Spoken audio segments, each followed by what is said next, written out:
A paz do Senhor, irmãos, nós vamos fazer agora um resumo do Apocalipse. É claro, vai ser difícil entrar em muitos detalhes, mas é porque muitos irmãos às vezes perguntam qual seria a sequência dos fatos, né? Desde a vinda de Cristo, da primeira vinda, né? Até o fim dos tempos. Como é que vai acontecer? Bem, essa pergunta é exatamente uma pergunta que os discípulos fizeram para Jesus em Mateus 24, um capítulo importantíssimo para você pegar e ler. Esmiúça, Mateus 24, leia com cuidado, porque Jesus tem ali uma sequência de fatos. Bem, primeiro ele fala, nós vamos observar que tem duas vindas do Senhor. A primeira vinda foi quando ele nasceu, do ventre de Maria, certo? E a segunda vinda é quando ele vem nas nuvens, e eu gostaria de ler para você aqui um texto que está falando sobre isso, em Hebreus capítulo 9, verso 27. Diz assim: e como aos homens está ordenado morrerem uma só vez, né? Vindo depois disso o juízo, veja que embora aconteça a encarnação de Cristo, onde o verbo se faz carne, ele se encarna, esse texto quebra, não confunda com a reencarnação. A reencarnação é uma doutrina falsa, espírita, que diz que os homens morrem e depois eles vão ressurgir, no sentido assim, eles vão nascer em uma reencarnação, vão nascer lá na frente, de acordo com o que eles fizeram, e eles vão se aperfeiçoando ao longo da história. A Bíblia condena a reencarnação, e nesse verso fala sobre isso. Aos homens está ordenado morrerem uma só vez, aguardando depois disso o quê? A reencarnação? Não. Aguardando depois disso o juízo. Assim também Cristo, oferecendo-se uma única vez, para tirar o pecado de muitos, não de todos, por quê? Porque muitos são os que receberam, mas não todos o receberam, né? Então o sacrifício de Cristo ele é suficiente para salvar todos, mas ele é eficiente no sentido de salvação para quem o recebeu, certo? Então, Jesus Cristo oferecendo-se uma única vez para tirar o pecado de muitos, aparecerá segunda vez, sem pecado, aos que esperam para a salvação. Ou seja, na prática, Jesus Cristo, ele morre como, não como ele sendo pecador, mas ele levou sobre si os nossos pecados.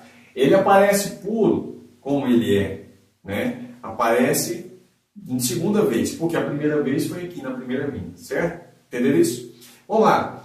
Coisa importante, era atual, nosso período, depois da morte de Jesus, começa a se passar um período aqui, Jesus fala assim para os seus discípulos, olha, acautelai-vos que ninguém vos engane.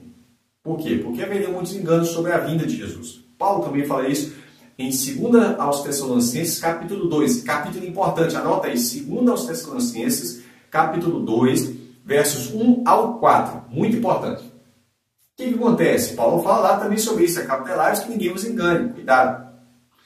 Então Jesus fala assim, olha, haverá guerras, rumores de guerras, pestes, fomes, terremotos, falsos cristos, falsos profetas e etc e tal.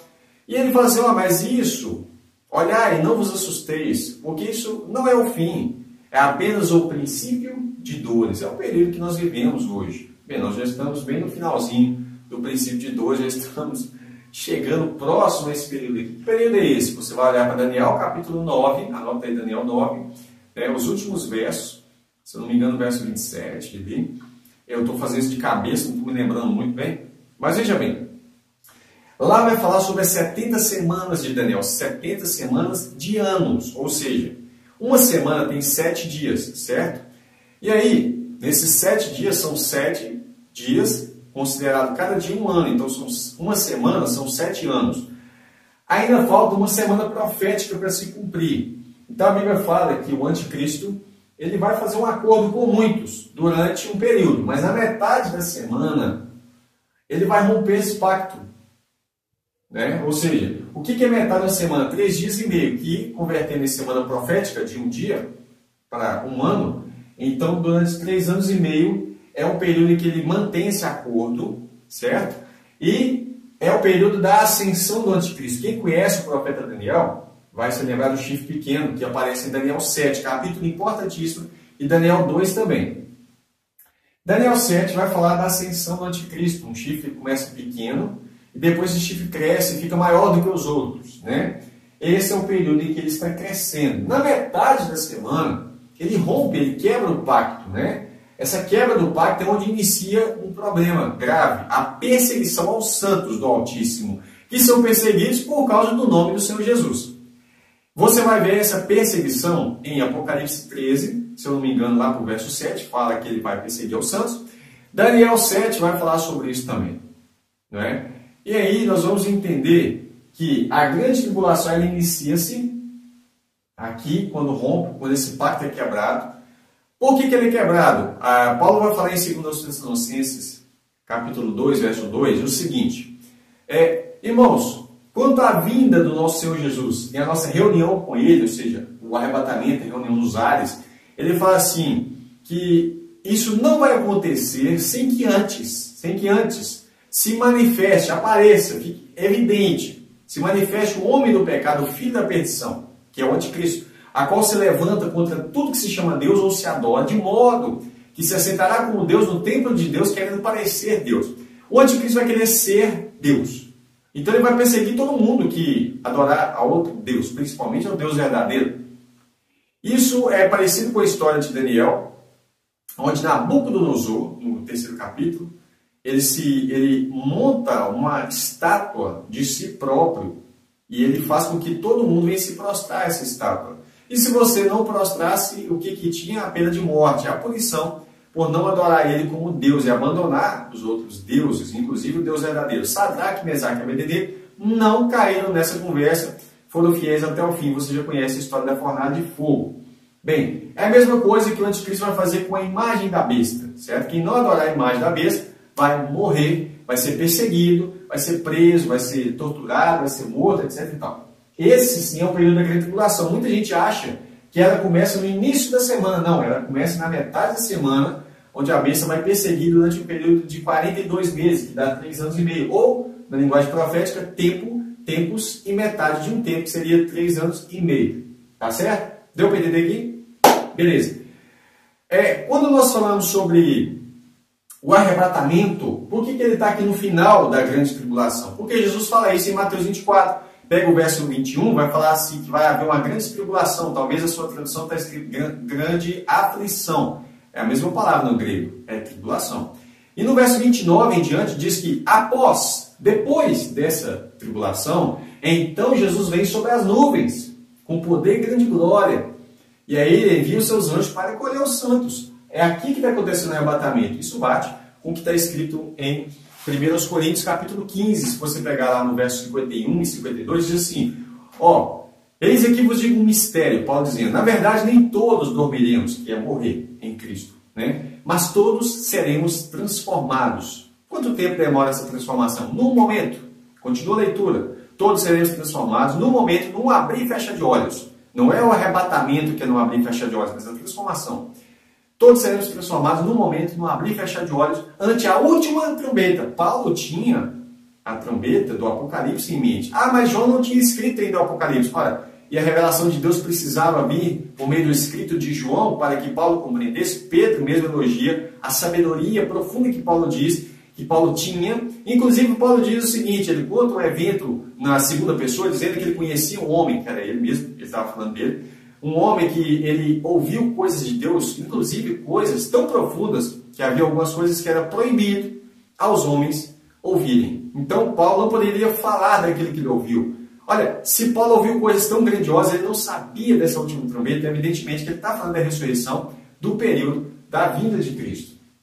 Ele fala assim, na verdade nem todos dormiremos, mas todos seremos transformados no momento, no abrir e fechar de olhos, ante a última trombeta, porque a trombeta soará e os que morrerem em Cristo ressuscitarão em corpos incorruptíveis. Deixa eu abrir aqui, Aí ele fala assim, e os mortos ressuscitarão incorruptíveis, e nós, se estivermos vivos, seremos transformados, certo? Ele está falando nós na figura da igreja, nós que ficarmos vivos para a vinda do Senhor, né?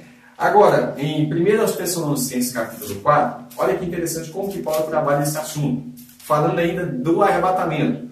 Verso 15, dizemos-vos isso pela palavra do Senhor, que nós, os que ficarmos vivos para a vinda do Senhor Jesus, não precederemos os que dormem.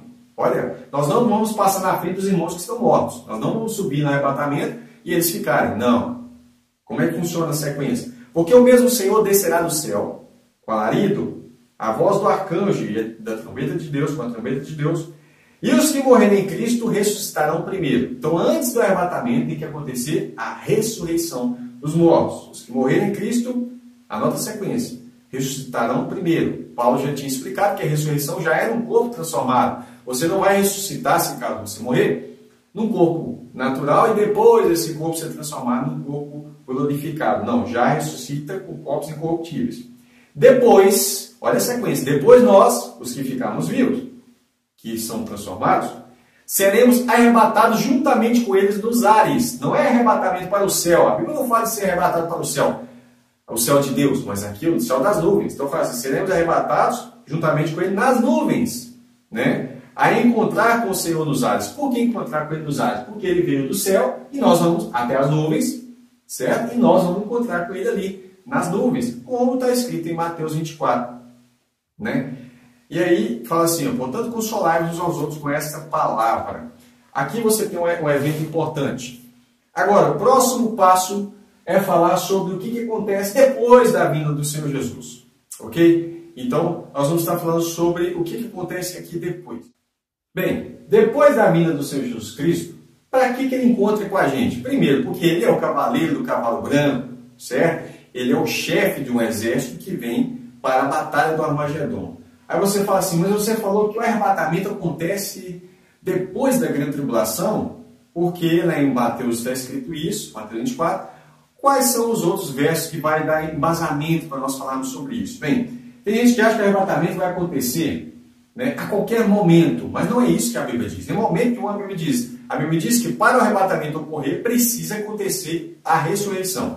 E quando é que acontece a ressurreição? A ressurreição acontece, evidentemente, segundo o que Jesus falou, João capítulo 6, abre sua Bíblia aí, João capítulo 6, no verso 39, Jesus vai dizer que a ressurreição acontece no último dia. No verso 40, ele diz que a ressurreição acontece no último dia. No verso 44, Jesus diz que a ressurreição acontece no último dia, e não 7 anos antes do último dia, e não 3 anos e meio antes do último dia, mas no último dia. No verso 54, Jesus também diz que acontece em Mateus 6, em João 6, versos 39, 40, verso 44 e 54, Jesus também fala que a ressurreição ocorre no último dia. Marta, irmã de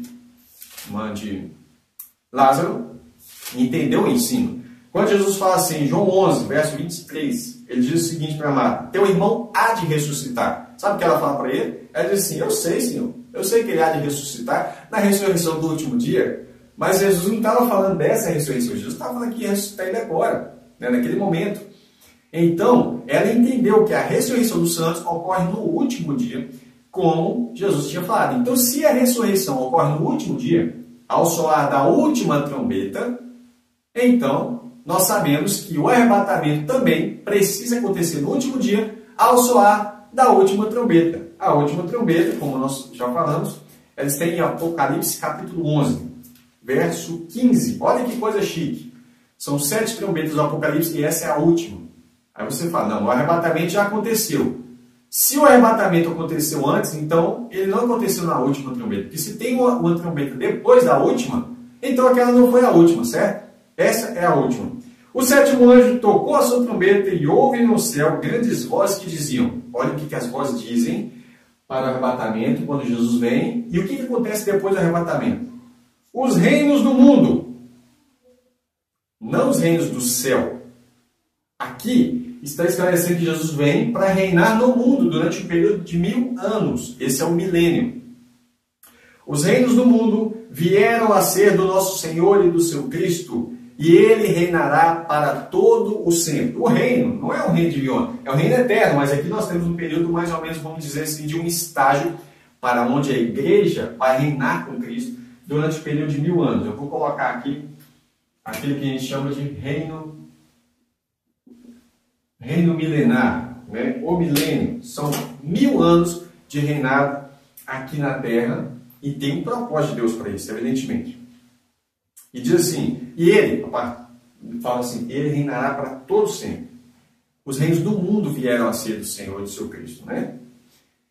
E os 24 anciãos que estão assentados em seus tronos diante de Deus prostraram-se com seus rostos e adoraram a Deus, dizendo, graças te damos, Senhor Deus Todo-Poderoso que és e que eras e que has de vir, que tomaste o teu poder, o teu grande poder e reinaste. É nesse momento que acontece então a Jesus Cristo assumindo o reino, a autoridade sobre os reinos do mundo, que até então estava na mão do inimigo, né? E iraram-se as nações. Quando Cristo vem, as nações se iram nesse período, né? E veio a tua ira. Eles estão declarando, as nações se iraram e então veio a tua ira. E a igreja subiu, porque ela sai fora da ira de Deus, certo? Você vai observar que durante as 6 taças da ira de Deus, a igreja está aqui.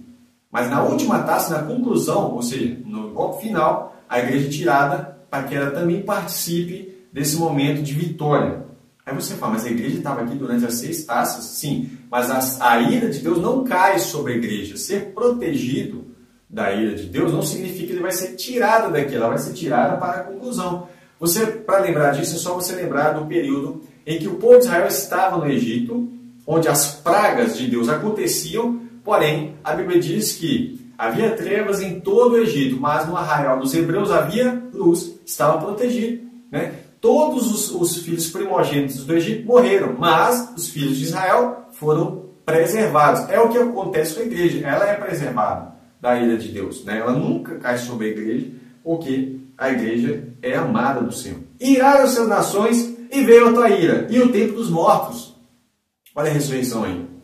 Para que sejam julgados, e o tempo de dar-lhes galardão aos profetas, aos seus servos, aos santos e aos que temem o seu nome, pequenos e grandes, e o tempo de destruir os que destroem a terra.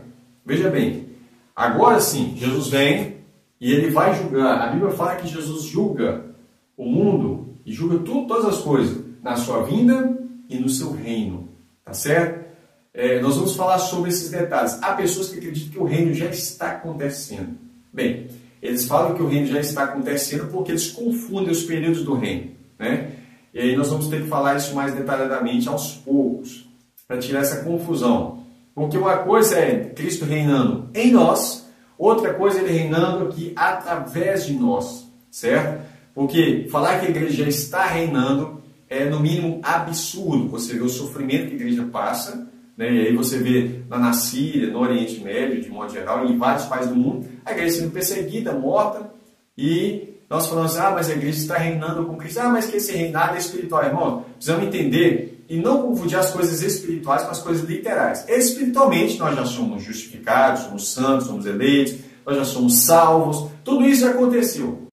Mas isso de um modo espiritual. Por exemplo, a salvação, né? A Bíblia diz que nós já somos salvos em Cristo, mas a salvação é para aqueles que perseveraram até o fim. Ou seja, a salvação de fato ela vai acontecer quando? Quando Cristo vier nos salvar da ira de Deus, nos leva até as nuvens, né? E aí sim a salvação vai ser completada. Tá? Não podemos confundir aquilo que a Bíblia fala de uma maneira literal e de maneira espiritual. Por exemplo, espiritualmente todas essas coisas já aconteceram, nós já ressuscitamos, já morremos com Cristo, fomos crucificados com Cristo, etc. e tal. Somos salvos, porém, para ser salvo é necessário que você permaneça. A Bíblia fala que serão salvos aqueles que forem fiéis até o fim. Então serão salvos. Serão salvos de quê? Da ira de Deus. É por isso que Jesus Cristo nos arrebata até as nuvens. Somos tirados daqui para encontrar com Ele nas nuvens. E aí a ira de Deus ela é derramada na conclusão da ira de Deus. Veja bem, segundo Timóteo, tem muita gente que confunde o reino, falando que nós já estamos reinando a partir do momento que Jesus morreu.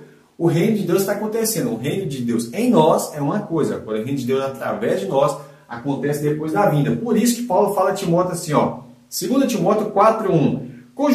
Conjuro-te, pois, diante de Deus e do Senhor Jesus Cristo, que há de julgar os vivos e os mortos, na sua vinda e no seu reino. Veja bem, ele não fala no seu reino e na sua vinda. Ele fala na sua vinda e no seu reino. Por quê? Porque o reino é posterior à vinda, não o oposto. Há pessoas que tentam colocar como se o reino já estivesse acontecendo aqui. O reino de Deus já acontece em nós, porque o rei está em nós, né? Cristo habita em nós, que ele é o rei, ele reina em nós, reina no nosso coração, sobre a igreja Cristo reina. Porém, o detalhe é que, através de nós, Cristo vai governar todo o mundo. Aí sim, por isso que a Bíblia fala assim, que ele há de julgar vivos e mortos né, pela sua vinda e no seu reino. Aí o julgamento acontece aqui, que está escrito juízo final. Entretanto, a Bíblia não chama de juízo final. Eu escrevi porque todo mundo conhece aquele evento como juízo final, que é o grande trono branco. Tá? Olha que coisa interessante aqui. Ó. Vamos ver um texto que as pessoas usam para falar que o reino já está acontecendo. Romanos capítulo 5, verso 17 diz assim: porque se pela ofensa de um só, esse foi o pecado de Adão, a morte reinou por esse, muito mais os que receberam a abundância da graça, do dom da justiça, e a justiça eterna ocorre na vinda de Cristo, reinarão em vida por um só, Jesus Cristo. Aí eles falam, tá vendo? Reinar em vida, é que nós estamos reinando agora. Irmão, aqui está falando da vida eterna, que é uma prova. Veja bem, verso 21. Para que assim como o pecado reinou na morte, também a graça reinasse pela justiça para a vida eterna. Está vendo? Por nosso Senhor Jesus Cristo. 2 Timóteo, capítulo 2, verso 11. Paulo diz assim: palavra fiel é esta, que se morrermos com ele, também com ele viveremos. Futuro. Se sofrermos, também com ele reinaremos. Futuro. Né? Se o negarmos, ele também nos negará. Está falando do evento futuro. Então ele fala, se nós sofrermos com Cristo, por causa do Evangelho, por causa do nome de Jesus, então nós vamos reinar com Cristo. Né? Esse reino você vai ver em Apocalipse capítulo 5, verso 9. Tá? Aí ele fala assim, e cantavam um novo cântico, estavam cantando, dizendo, digno és de tomar o livro e de abrir os seus selos, porque foste morto, e com teu sangue nos compraste para Deus toda a tribo, língua e povo e nação. E para o nosso Deus nos fizeste reis e sacerdotes, e reinaremos sobre a terra. O reino de Cristo ocorre sobre a terra durante 1000 anos. O reino de Deus é eterno, não é só 1000 anos. Nós temos aqui apenas uma iniciação desse reino durante 1000 anos, onde nós vamos reinar com Cristo. Nós já lemos Apocalipse capítulo 11, onde você vê que fala assim, os reinos do mundo, Apocalipse 11, verso 15, os reinos do mundo vieram a ser do Senhor e do seu Cristo, porque esse é o evento. Daniel, capítulo 2, verso 44, vai falar o seguinte, que nos dias em que os reis estiverem acomodados ali, juntados com o anticristo para fazer guerra, essa guerra chamada de Armagedon, fala assim, mas no dia desses reis, o Deus do céu levantará um reino que não será jamais destruído, um reino eterno. E este reino não passará a outro povo, esmiuçará e consumirá todos esses reinos, mas ele mesmo subsistirá ou permanecerá para sempre. Você precisa ler todo o capítulo 2 de Daniel para entender esse contexto, mas está falando que o reino que vai se levantar, né? Inclusive esse reino no capítulo 2, verso 44, fala o seguinte, havia um estátua que representa os reinos do mundo, e veio uma pedra cortada de um monte lá do céu, ou seja, esse monte no céu é o reino de Deus, lá no céu. Essa pedra que foi cortada é Cristo. Essa pedra vem, bate no pé da estátua, desmiuça toda ela, vira pó, né? E essa pedra, quando cai aqui no pé da estátua, ou seja, nos reinos do mundo, destrói os reinos do mundo, e ela cresce e se torna um grande monte e enche toda a terra. Ou seja, esse monte que havia no céu é o reino de Deus, e esse monte que enche aqui na terra, que é uma pedra cortada do monte de Deus, é o reino de Deus aqui na terra. Por isso, na oração do Pai Nosso, Jesus ensinando, ele fala assim, ele não ensina para orar assim, nós vamos para o teu reino, mas ele ensina a oração da seguinte forma, venha a nós o vosso reino. É o reino de Deus que vem a nós, ou seja, Cristo vem com uma pedra cortada do monte, né? Leia Daniel 2, hein? E aí essa pedra vem, bate no pé da estátua, quebra tudo, essa pedra cresce, se torna um grande monte, que é o quê? O reino de Deus aqui na terra, por meio do nosso Senhor e Salvador Jesus Cristo. Daniel capítulo 7, leia todo o capítulo, é importante, né? Verso 13, diz assim, olha o que Daniel diz. Eu estava olhando nas minhas visões da noite, eis que vinha nas nuvens do céu, um como o filho do homem, e dirigiu-se ao ancião de dias, e o fizeram chegar até ele. Aqui está falando da ascensão de Cristo ainda, né? E foi-lhe dado o domínio. Aí ele já vai, ó, Daniel, faz um link. E foi-lhe dado o domínio, e a honra, e o reino, para que todos os povos, nações e língua o servissem. e o seu domínio é um domínio eterno, que não passará, e o seu reino é um reino tal que não será destruído. Ou seja, Daniel pula essa etapa toda. Ele fala, Jesus sobe, recebe, quando Jesus está subindo, ele fala para os seus discípulos, um pouco antes, olha, todo poder me foi dado no céu e na terra. Né? Esse todo poder foi me dado, ele recebe todo poder. Porém, ele vem assumir a posse do reino na sua vinda, na sua segunda vinda. A posse do reino aqui da terra, tá certo? Você vai ver em Atos capítulo 1, né, que quando Jesus está para subir, ele fala assim, olha, que eles deveriam permanecer em Jerusalém, né, e fala assim, que eles seriam revestidos de poder para ser testemunhas dele, tanto em Jerusalém, Samaria, até os confins da terra. Né? Jerusalém, Judéia, Samaria, até os confins da terra. E aí, quando ele estava falando isso, ele começa a subir ao céu e uma nuvem esconde ele. Aí o que ele diz?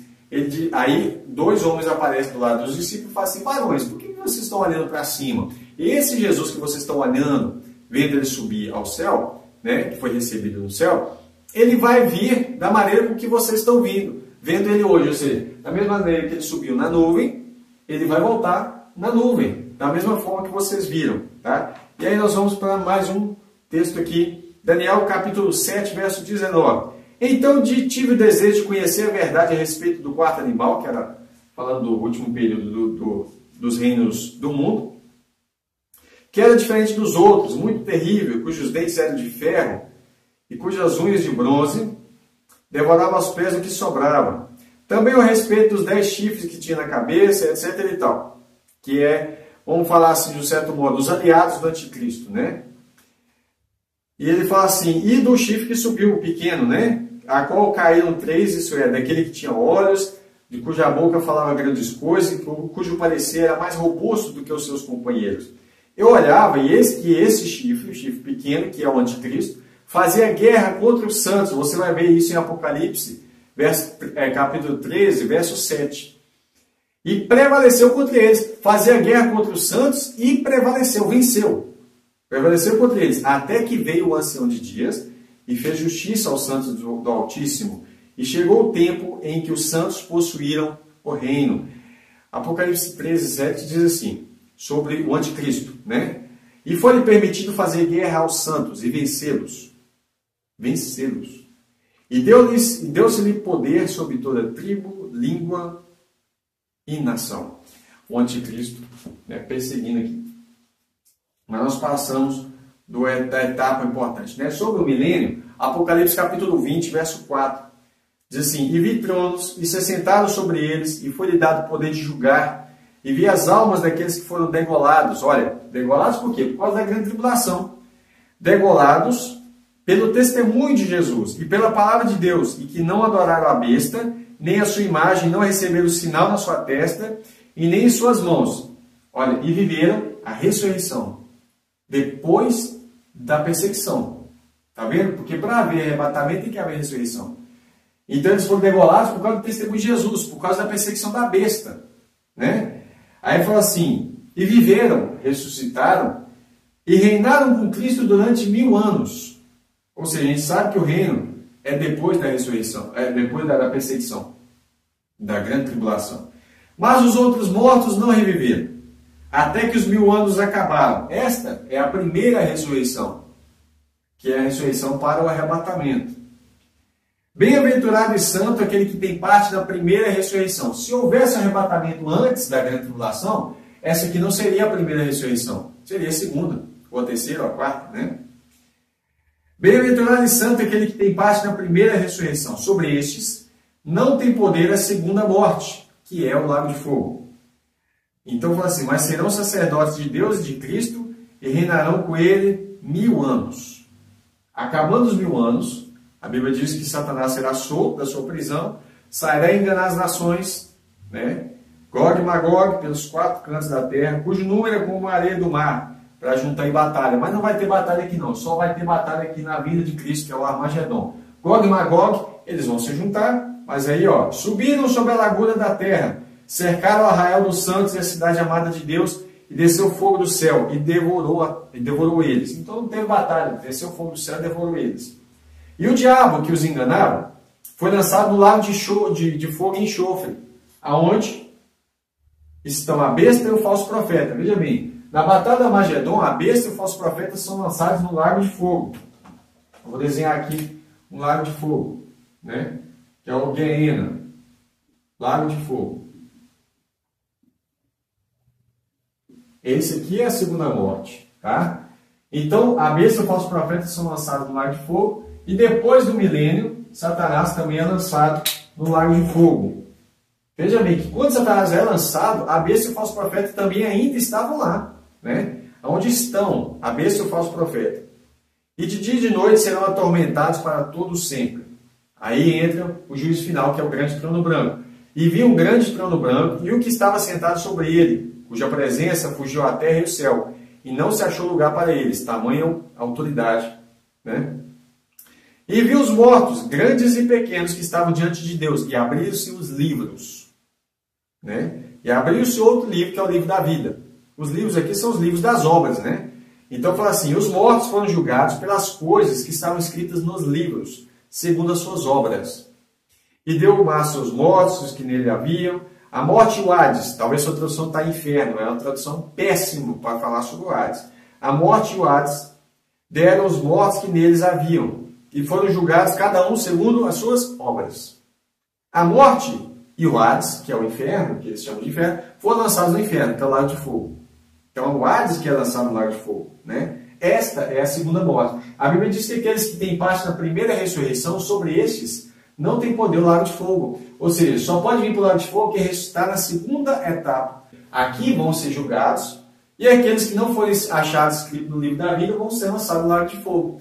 Mas não são os da primeira. Os da primeira não correm esse risco, tá ok? E aí, irmãos, você vai ver aqui falar sobre o milênio. Muitos são os textos que falam sobre ele. Só que, aí você pergunta, como vai ser o milênio? Especificamente, a Bíblia não detalha como é, mas ela deixa claro que o milênio é depois da vinda, e ela deixa claro que vai acontecer um reino de 1000 anos, onde nós vamos reinar com Cristo durante o período de 1000 anos. Vamos fazer uma recapitulação. Jesus fala, depois da sua morte, ele ensina os seus discípulos, durante o seu período de ministério, ele ensina que depois vai haver guerras, rumores de guerras, pestes, fomes, terremotos, falsos profetas, falsos cristos. É o período atual que nós estamos chamando de princípio de dores. Mas ainda não é o fim. Aí fala da última semana, né? Vou pegar aqui a última semana de Daniel. Esse período aqui é o período de 7 anos. Vou colocar aqui, não 7 anos, não vou escrever assim, ó. 70 semanas, vou colocar a última semana, né?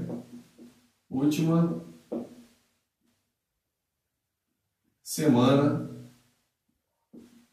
de Daniel, né? Última semana profética de Daniel. Lembrando que a semana profética são 7 dias, uma semana, mas são semana de anos, então são 7 anos.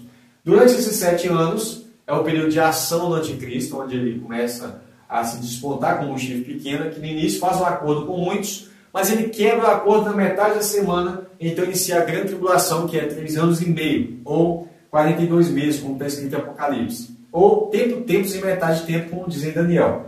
Tempo, né, como eu já expliquei, tempos, que é 3, e metade de um tempo, ou seja, dá 3 anos e meio, ok? Cada tempo representa um ano.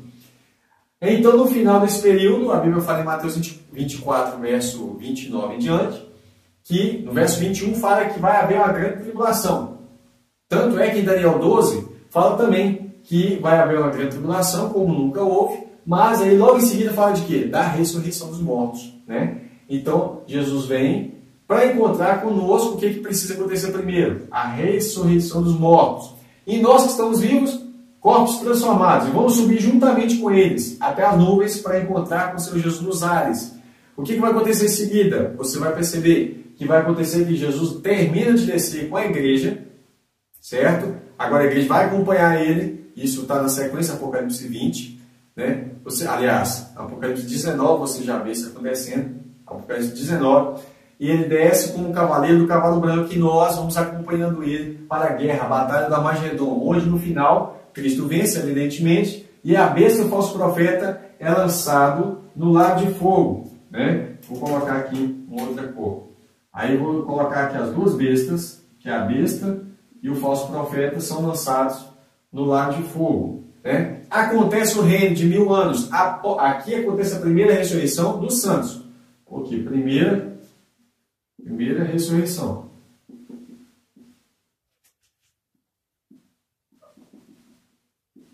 Para o arrebatamento, né?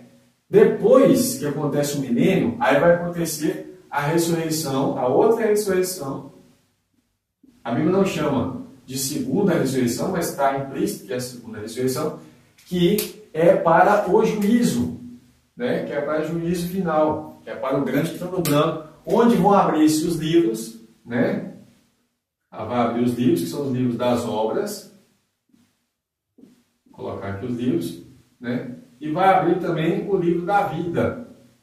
Vai abrir o livro da vida. E aquele que não foi encontrado no livro da vida vai ser lançado no lago de fogo. Até a Bíblia fala. E sobre a eternidade? Bem, depois do milênio, a Bíblia não fala muito o que vai acontecer na eternidade. Então nós podemos imaginar, mas nós não temos ainda uma base sólida para poder falar assim, vai ser dessa maneira. Tá ok? Espero que você tenha gostado. Que Deus te abençoe e olhe por nós.